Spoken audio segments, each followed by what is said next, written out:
Hello everyone, in this video I'll be ranking 3 VOLA songs in terms of their complexity, specifically looking at their use of groupings. Is it a very nerdy and specific tier list? Yes, but why else would you be here?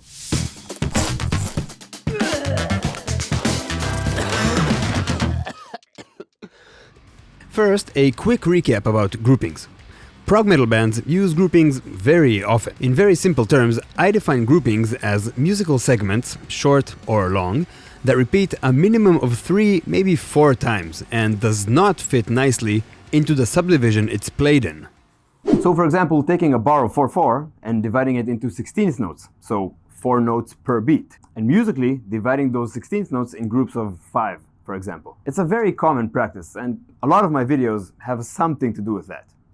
Okay, now that that's out of the way, the first song I'll be diving into is Stone Leader Falling Down, because that was the first song that made me think about doing this video. That being said, when I sat to analyze it, I found that there are actually no groupings in this song, and that the main theme is just a specific, somewhat random pattern of variations on a short phrase. Nonetheless, here it is. We're in 4/4 and our frame is 8 bars. Our subdivision is 8th notes, so we have 64 subbeats in this frame. This song divides these 64 subbeats in a very cool way. Check this out. The numbers are 664, 567, 664, 563. And if you add all of these numbers together, you get 64. Amazing. Now, the thing that made me think these are some kind of groupings is the fact that they are all variations on the same short phrase. This one. 1, 2, 3, 4, 5, 6. They basically play different versions of that same line according to these numbers. And they also skip octaves, so anyway, if you put them all together and increase the tempo, it'll sound like this.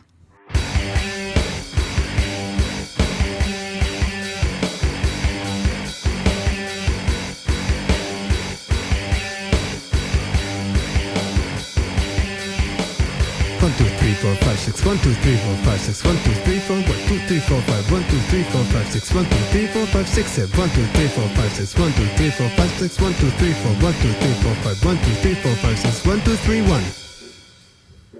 VOLA's epic drummer Adam Yanzi plays a 4/4 backbeat groove over this riff, which is why it feels so good.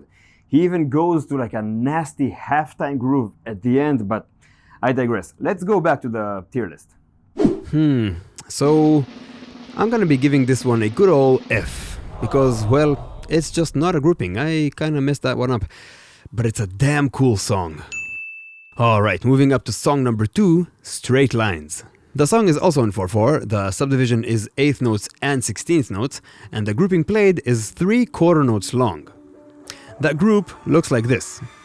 3 quarter notes, each split into 4 16th notes, and we play these notes on these specific beats.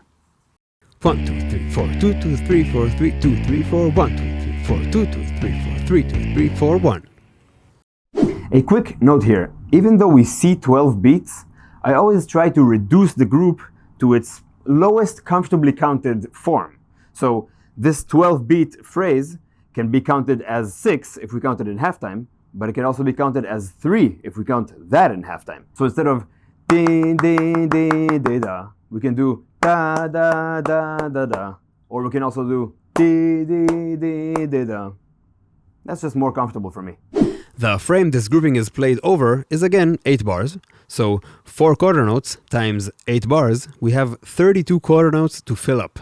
Which means we can play this group 10 times, notice the cool melodic change on this one, that will get us to 30 quarter notes, and we'll have to end with a short 2 quarter note version at the end. 1, 2, 3, 1, 2, 3, 1, 2, 3, 1, 2, 3, 1, 2, 3, 1, 2, 3, 1, 2, 3, 1, 2, 3, 1, 2, 3, 1, 2, 3, 1, 2, 1.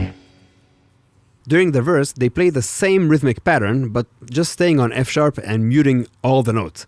But in the second half of the verse, they modulate up to G, and they only play it for 6 bars till they go back down to F sharp, which is extra cool because our 3 quarter note group fits exactly 8 times in 6 bars. That when they go back down to F sharp, they also naturally restart the phrase without cutting it. Very smooth.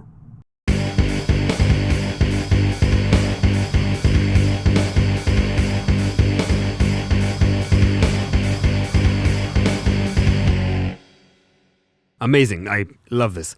In the verse after the chorus, they play a muted variation of the same phrase, without the last two notes. Only here the frame is 16 bars, so we double everything. I'll skip that for now, but go listen to it in the original track. You get the point. I think I'll rate this grouping A tier. It's solid, groovy, and even has variations. I like. And again, very, very, very cool song. Alright, let's talk about Napalm. The song, Napalm the song. Don't get carried away, it's not that kind of channel. Same as both previous examples, this song is also in 4/4 with an 8th note / 16th note subdivision. It's a bit faster and the snare hits in 2 and 4 here, but anyway, the grouping here is 7 subbeats long, or 7/16th notes. I divide this 7 grouping into 2 + 3 + 2, and the grouping for the intro looks like this. 1, 2, 3, 4, 5, 6, 1, 2, 3, 4, 5, 6, 1, 2, 3, 4, 5, 6, 1. Now, the intro is 8 bars long, so 8 bars with 16 16th notes per bar means we have 128 subbeats, which also means we can play this group of 7 18 times fully with 2 beats to spare at the end. Just to quickly clarify something, these groups of 7 are played differently between instruments and song sections. So the intro 7 looks like this, where guitar and bass play beats 1, 3, 4, 5, and 6, and the kick drum plays beats 1 and 6. Oh, and again, listen to the high note on this group. Very cool.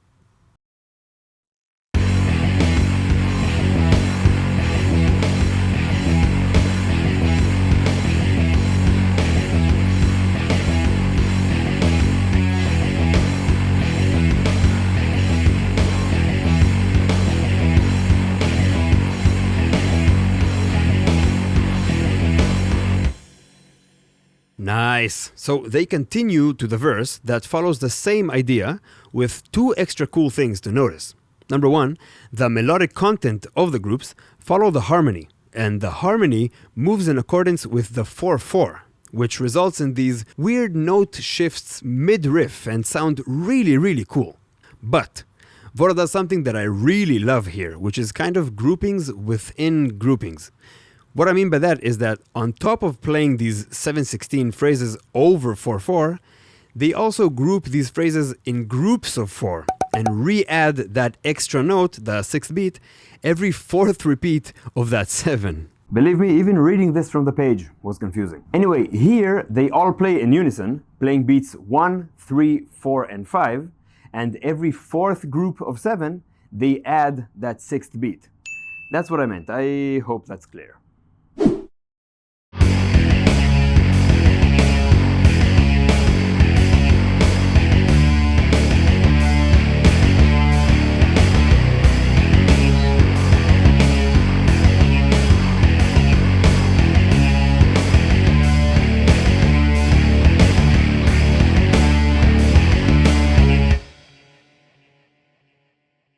It sounds way better on the track. Go listen to the track, the MIDI is horrible. But when they go to the chorus, bass and drums are playing a simplified version of that group that looks like this. They only play the blue squares, including the ones that I crossed out, while the guitars also add a long note here.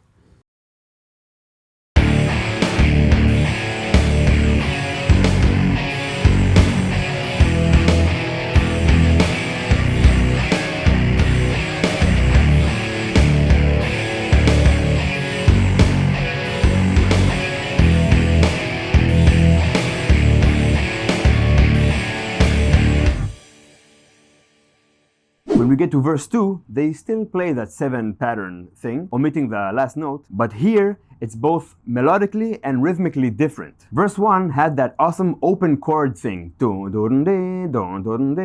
really made that section kind of float in a way. Verse 2, on the other hand, is way more aggressive. Everything is muted, the notes are shorter, and there's these fast 30-second notes that sound really, really heavy. So kick, bass, and guitar are all in unison, playing this figure. tan, tig, tig, tig, and so on and so on. And the other thing they do keep, similar to verse 1, is that grouping within grouping thing. But now, every fourth group of 7, the pattern changes from ta tigidigida, ta tigidigida to ta tigidigida, which means it'll sound something like ta tigidigida, ta tigidigida, ta tigidigida, ta tigidigida, tam tigidigida. This is gold. Check this out.